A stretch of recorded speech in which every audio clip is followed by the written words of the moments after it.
सोलापूर शहर व जिल्ह्यात गेल्या 2 दिवसांपासून झालेल्या मुसळधार पावसामुळे जनजीवन विस्कळीत झाले आहे. घराघरात पाणी शिरल्याने मौल्यवान वस्तू, कागदपत्रे, अन्नधान्य, औषधे व नगदी यांचे मोठे नुकसान झाले. वीज पुरवठा खंडित झाल्याने नागरिकांना अंधारात राहावे लागले. आर्थिक व्यवहार ठप्प झाल्याने नागरिकांसह कामगार वर्ग मोठ्या अडचणीत सापडला आहे. याच आपत्तीमध्ये शहरातील हजारो विडी व यंत्रमाग कामगारांच्या रोजगाराला आधार देणाऱ्या देसाई ब्रदर्स विडी कारखान्याला सुमारे 4 कोटी रुपयांचे नुकसान सहन करावे लागले.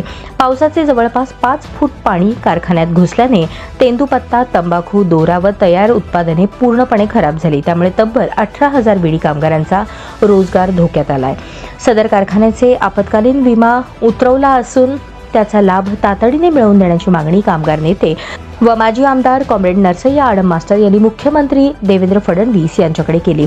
यावेळी सीटूचे पदाधिकारी किशोर मेहता, शहाबुद्दीन शेख, अरुण सामल, मोहन कोकुल आदी उपस्थित होते.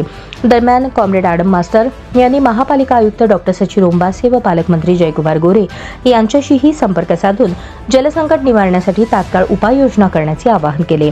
आयुक्तांनी पाणी उपसा व निचरा करण्याचे काम युद्ध पातळीवर सुरू असल्याची माहिती दिली. तसेच MIDCतील म्हणता टेक्सटाईल कारखान्यालाही 50 लाखांहून अधिक उत्पादनाचे नुकसान झाले असून या उद्योगालाही शासनाकडून मदतीची गरज असल्याचे आडम मास्टर यांनी सांगितले. त्यांनी आठवण करून दिली की 2008 साली याच परिसरात 48 इंच व्यासाच्या पाईपलाईनद्वारे पावसाच्या पाण्याचा निचरा करण्याचा आराखडा तयार झाला होता. मात्र 2000 नंतर तो आराखडा कागदावरच राहिल्याने आज नागरिकांना प्रचंड त्रास सहन करावा लागत आहे. राष्ट्रीय महामार्गाच्या कामातही पावसाळी पाण्याचा निचरा न केल्यामुळे धोका वाढल्याचे त्यांनी निदर्शनास आणले. अशा आपत्तीमुळे केवळ जनजीवन विस्कळीत होत नाही तर लोकांचा रोजगार, उपजीविका वाचवण्यासाठी ठोस पावले उचलणे ही प्रशासनाची जबाबदारी आहे, असे मत आडम मास्टर यांनी व्यक्त केले. त्यांनी मुख्यमंत्री, उपमुख्यमंत्री, पालकमंत्री व उद्योगमंत्री यांना ईमेलद्वारे सविस्तर अहवाल पाठवल्याचेही सांगितले.